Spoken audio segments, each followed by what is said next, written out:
Hey there, folks. So I just recently saw the Rio Game Awards, and I just want to give my thoughts on it as a whole. As it's made by a bunch of creators that are part of the let's say anti-woke community.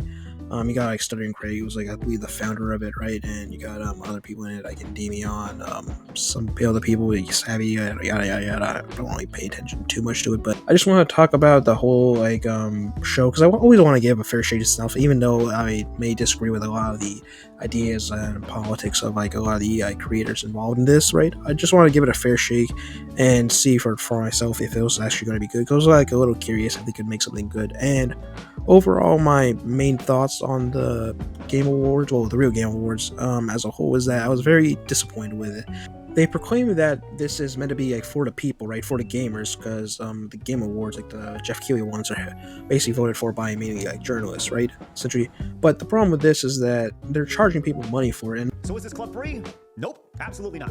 Why? As we've seen over the last few years, our hobby has been hijacked by activists looking to push their own agenda and literally push you out. For that reason alone, there has to be a barrier of entry to be a part of this club. Hell yes, we're gonna gatekeep. We should have been gatekeeping much longer. But they're using the excuse that it's a way to like filter out people, but it's a more like elitist way of like keeping like poor, let's say, like people out of the like voting process, essentially, just because you have to pay like at minimum you have to pay like $5 to donate. You got like $15 a year to just suggest categories, and then you got $30, which is like the minimum in order to actually like vote for it, which I feel like is insane. Like that's like the like half-ish of the price of a full-time game, right? And I just feel it's like ridiculous to like ask like people to like be paying $30, especially for like what you're really getting, which is like on my second part of it is that the whole presentation was just very disappointing because I thought it was like going to be like an actual live stream show, you know, right? Maybe have a few guests on or whatever, right?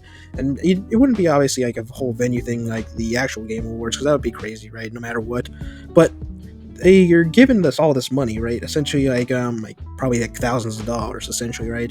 And they don't really do like anything with it that's like worth the money. Like if I was paying for it, I would feel like very disappointed with what they've done with it.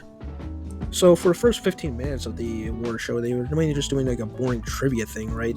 And I don't understand why they would do this, especially for like 15 whole minutes, because like there's a whole mantra of this was that they're gonna like, just give the awards out and then go. But yeah, they instead just waste like a quarter of the runtime of the whole thing, like just doing like a stupid trivia thing, which like really like dragged off like my excitement for this. Well, excitement, quote unquote. I was just like curious about this, but anyways, like after that, right, they do go into the full actual presentation, and I thought, hey, maybe it could be good, but I just realized it's like a recorded video, and my disappointment just like rises because essentially, right, if it's recorded, that means you lose any of that like fun aspects of like it being live. Like in the Game Awards, like with the live aspects, you get the fun of it like possibly going wrong, right? You know, but obviously with like a recorded thing, like they can edit it, they can polish it up, yada yada yada, right? And even then, like they don't even like give it that much of an exciting feel to it, especially because like after like the cartoon thing, which is probably like the highlight of the whole thing, it all goes downhill in terms of like their overall charisma on screen, as they're very like blank, except for like maybe like Razor Phyllis, who is like probably the most excitable person out of all of them, even though he's like like the most like problematic one out of all of them too, probably.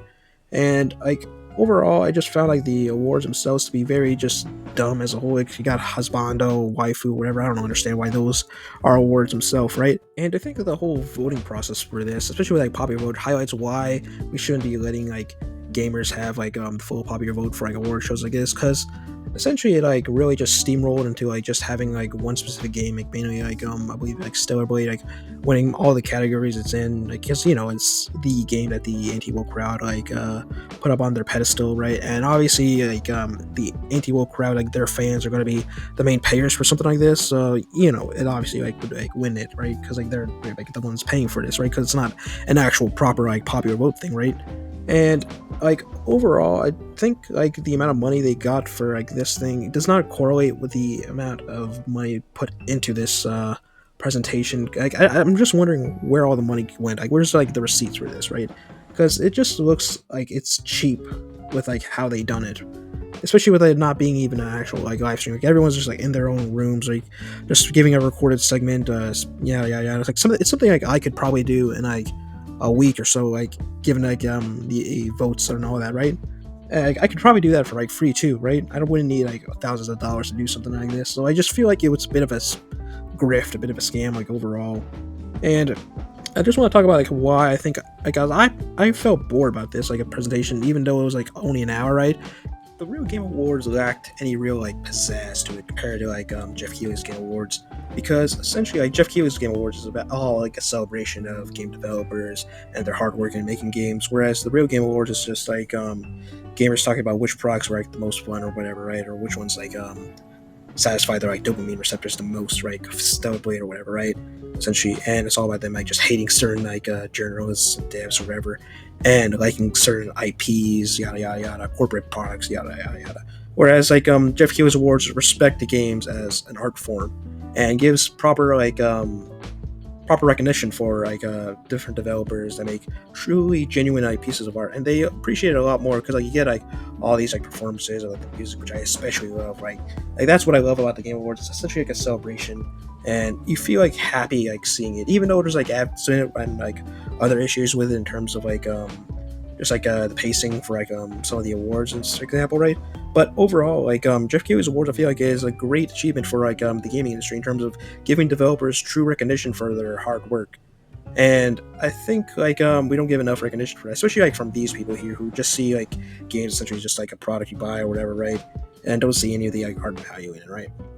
And like you see them like in like giving like these awards like these to these like disgracing like the whole idea of like journalism with like their own take on journalism, right? Because like they're trying to present themselves as legitimate people and like this and really they're just trying to replace like the old journalists with their own journalists who are more biased and more anti-intellectual and yada yada yada, you know, like that stuff, right?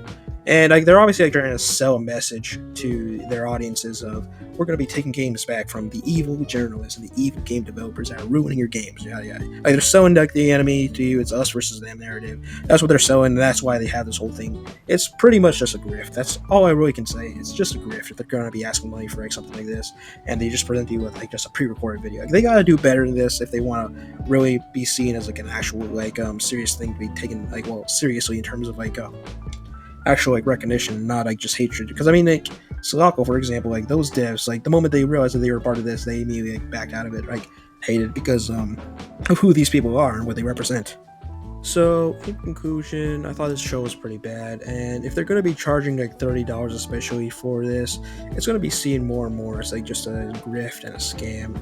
And I wouldn't really recommend watching it. It's just kind of boring as a whole.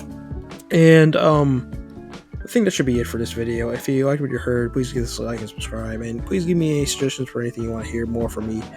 And I think that should be it. Talk to you guys later then. Bye.